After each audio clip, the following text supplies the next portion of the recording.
Crime report India में आपका स्वागत है। मैं हूं सौरभ शुक्ला। शुरुआत करते हैं उस खबर से जो पिछले 15 दिनों से सबसे ज्यादा सुर्खियों में है। मनसूख हिरेन हत्याकांड और अंतिलिया केस। इस मामले में एनआईए और एटीएस के हाथ एक सीसीटीवी फुटेज लगा है, जिससे कई और राज बेपर्दा होने लगे हैं।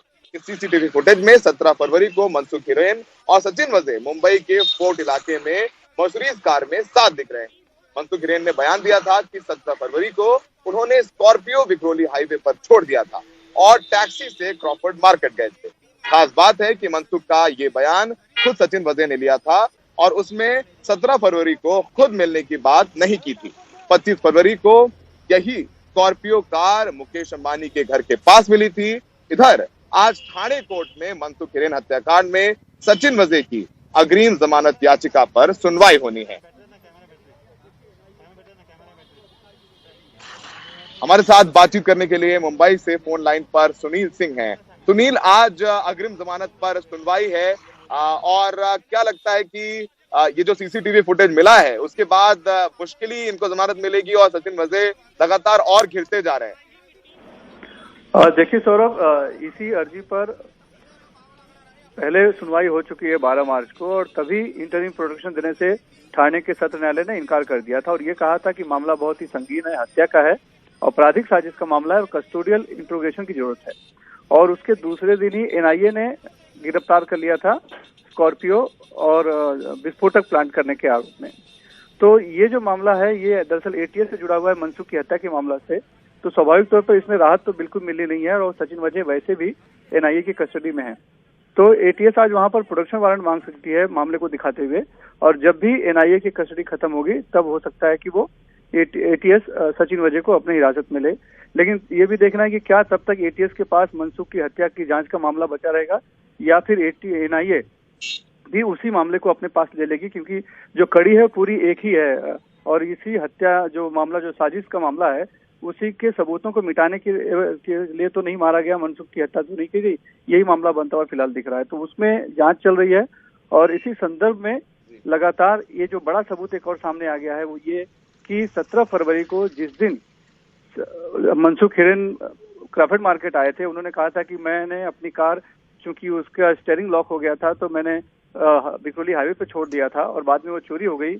वो मनसूख हिरेन 17 फरवरी को ही सचिन वजे जो आयु हैं, जिस पूरे मामले में गिरफ्तार भी हुए हैं, उनके साथ मीटिंग करते हुए दिख रहे हैं काली मर्सिडीज कार में, जो कि कार जब्त भी हो गई है और सीसीटीवी फुटेज भी मिला है।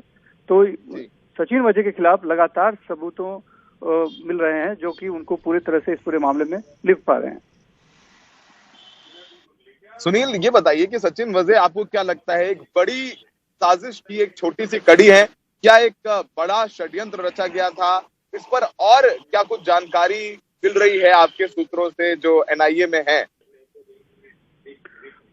सौरभ, जिस तरह से ये पूरा मामला हुआ है और सचिन वजे ने इतनी गलतियां उसमें छोड़ी हैं, उससे ये तो जरूर है कि सचिन वजे को पता था कि इसका आईओ भी मैं ही हूँगा, यानी इसकी जांच मेरे पास ही आएगी, तो उसको जैसे भी होगा मैं पूरा फाइल बंद कर दूंगा और किसी के पास ये जा नहीं पाएगा और उनका राज खुलेगा नहीं। तो ये जो बताता है कि स्वाभाविक तौर पर उनको ऊपर से किसी की शह थी। अब वो शह किसकी थी, इसी की एनआईए जांच कर रही है और उसे के बाद ही पता चल पाएगा। अभी तक सचिन वजे ने इस पूरे मामले को अपने तक ही रखा है सीमित और ये कहा है कि ये उनका अपना ही पूरा प्लान था, किसी के कहने पे नहीं किया है। तो स्वाभाविक तौर पर अब एनआईए के सामने बड़ी चुनौती है कि ऊपर की कड़ी को तलाशना और उस तक पहुंचना। जी बिल्कुल, बहुत बहुत शुक्रिया। सुनील सिंह बता रहे थे कि अब सचिन वजे और गिरते नजर आ रहे हैं, लेकिन एक बड़ा षड्यंत्र भी हो सकता है। रुख करते हैं इस केस से जुड़ी दूसरी खबर की। अंतिलिया केस में एक तरफ एनआईए सचिन वजे से लगातार पूछताछ कर रही है और इस पूरे केस में लगातार गाड़ियों का जब्त करने का सिलसिला भी जारी है। पहले तो स्कॉर्पियो गाड़ी जो कि अंतिलिया के पास मिली थी जिसमें विस्फोटक थे, उसके बाद एक मर्सिडीज कार जिससे पैसे गिनने की मशीन और दूसरी अहम सबूत बरामद हुए थे, और अब एक और तीसरी गाड़ी मिली है जो इनोवा कार है, Scorpio, Innova car, land cruiser और 2 मर्सिडीज। मुंबई में सचिन वजे के मामले में एनआईए अब तक कुल 5 कार बरामद कर चुकी है और एनआईए को अभी जो जानकारी मिल रही है कि एक कार की और तलाश है। तो ऐसे में ये साफ है कि एक बड़ी साजिश है और सचिन वजह उसका एक मोहरा हो सकते हैं। और लगातार जो मर्सिडीज गाड़ी बरामद की गई है जिससे कि नोट गिनने की मशीन और कई अहम सुराग मिले हैं, उससे सचिन वजह की मुश्किलें और बढ़ती हुई नजर आ रही हैं।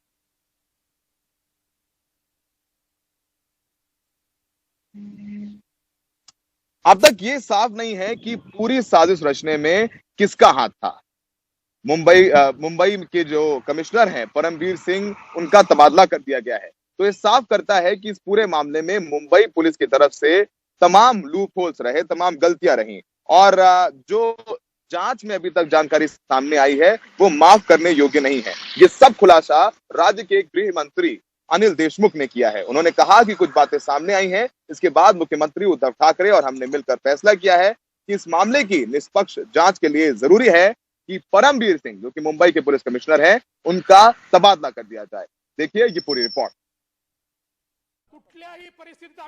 एक दिन पहले तक बीजेपी पर मुंबई पुलिस को बदनाम करने का आरोप लगाने वाली ठाकरे सरकार ने 17 मार्च की शाम अचानक से परमवीर सिंह को मुंबई पुलिस आयुक्त पद से हटाकर उनकी जगह हेमंत नगराले को मुंबई सीपी बना दिया।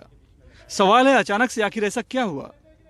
गृह मंत्री अनिल देशमुख ने एक मराठी अखबार के सालाना कार्यक्रम में अब खुलासा किया है।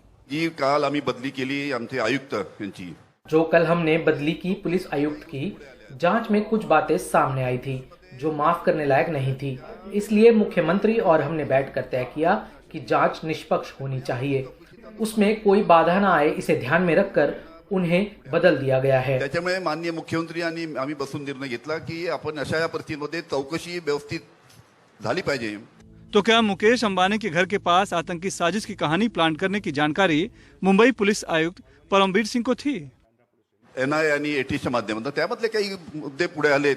एनआईए और एटीएस जो जांच कर रही है उसमें कुछ बातें जो सामने आई हैं, उनके आयुक्तालय में उनके सहकारी जो गंभीर गलतियां सामने आई हैं वो माफ करने जैसी नहीं है।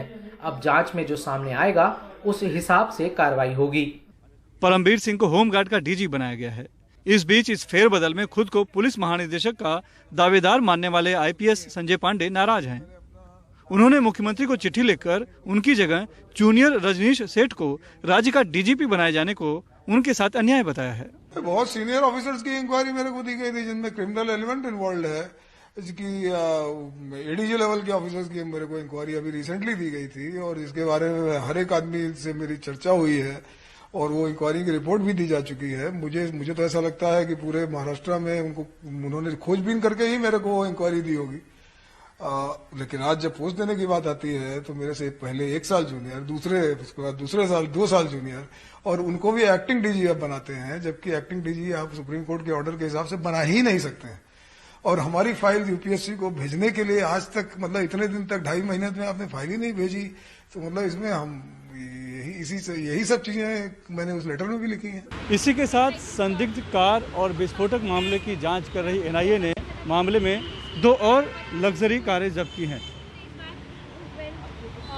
मुकेश अंबानी के घर के पास आतंकी साजिश की पुलिसिया कहानी में अब तक स्कॉर्पियो, इनोवा, 2 मर्सिडीज के साथ साथ एक लैंड क्रूजर यानी कि कुल 5 गाड़ियां जब्त की जा चुकी हैं। मुंबई से कैमरामैन संजय मंडल के साथ सुनील सिंह, एनडीटीवी इंडिया के लिए। मुंबई से रुक करते हैं दिल्ली से सटे हुए नोएडा का। नोएडा में नौकरी की तलाश में आई एक महिला के साथ बलात्कार की घटना सामने आई है और इसका आरोप उसी महिला के परिचित पर लगा है। इस पूरे मामले में नोएडा पुलिस ने केरला के रहने वाले एक आरोपी जिसका नाम राजू है उसको गिरफ्तार किया है। आरोपी राजू ने पीड़ित को बड़े अस्पताल में नौकरी दिलाने की बात कहकर केरल से बुलाया था। पीड़ित के मुताबिक उसे जूस में नशीला पदार्थ दिया गया था, जिसके बाद आरोपी ने वारदात को अंजाम दिया। पीड़ित का मेडिकल भी कराया गया है। आरोपी को 14 दिन की रिमांड पर भेज दिया गया है। केरला का रहने वाला एक लड़का यहाँ सेक्टर 12 में रहता है और वो अपने किसी जान पहचान की युवती को जो केरला में रहती हैं उनको अपने यहाँ बुलाया और बुला करके उनके साथ वो बैठ करके कुछ ड्रिंक्स वगैरह लिया। इसमें ऐसा बताया गया युवती के द्वारा कि कोई एप्पल जूस पिलाया, उसमें उसने कुछ जहरीला पदार्थ खिला के उसकी बेहोशी की हालत में उसके साथ दुष्कर्म किया और ये सूचना जैसे हम लोग को मिली, हम लोगों ने उसको उसमें अभियोग पंजीकृत किया और जो ये राजू नाम का व्यक्ति है इसको हम लोगों ने अरेस्ट कर लिया है। दिल्ली के रजौरी थाना क्षेत्र में दिल्ली पुलिस ने एक ऑनलाइन प्रोस्टिट्यूशन रैकेट का पर्दाफाश किया है। इसमें 2 महिलाएं और कुछ दलालों को भी दिल्ली पुलिस ने गिरफ्तार किया है और इसमें से एक लड़की है वो नाबालिग है और उन्हें भी इनके कब्जे से छुड़ाया गया है। इस नाबालिग लड़की का अपहरण करने के बाद वैश्यावृत्ति कराने वालों को बेच दिया गया था। पुलिस ने कुछ मोबाइल फोन भी जब्त किए हैं। ये सिंडिकेट 150 व्हाट्सएप ग्रुप के जरिए चल रहा था, जिससे देश भर के करीब 1000 ग्राहक जुड़े हुए थे।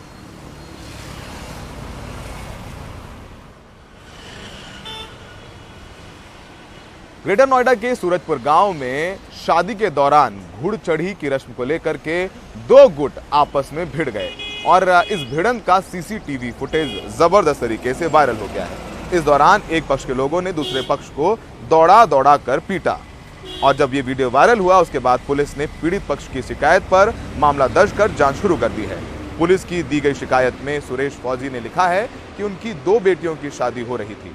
घुड़चढ़ी समारोह के दौरान लोगों ने पूरे रास्ते को रोक रखा था।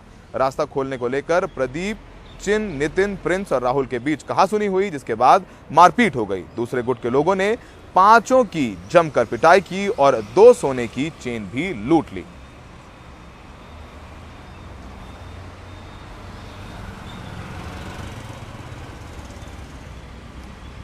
दिल्ली पुलिस की स्पेशल सेल ने एक अंतर्राज्यीय ड्रग्स रैकेट का भांडाफोड़ किया है। स्पेशल सेल की टीम ने 2 लोगों को इस पूरे मामले में गिरफ्तार किया है, जिनके पास से करीब 15 किलो हेरोइन बरामद की है। इनके पास बरामद हेरोइन की कीमत करीब 60 करोड़ रुपए बताई जा रही है। गिरफ्तार किए गए लोगों में एक हापुड़ जबकि दूसरा दिल्ली के सीलमपुर इलाके का रहने वाला है। हेरोइन की सप्लाई के लिए XUV 500 का इस्तेमाल किया जा रहा था, जिसे जब्त कर लिया गया है।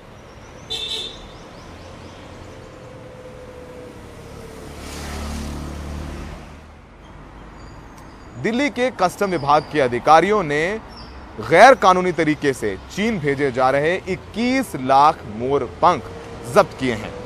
करीब 2565 किलो के ये मोर पंख दिल्ली के तुगलकाबाद से भेजे जा रहे थे। कस्टम एक्ट 1962 और वाइल्ड लाइफ प्रोटेक्शन एक्ट 1972 के तहत मोर पंखों के निर्यात पर पाबंदी है।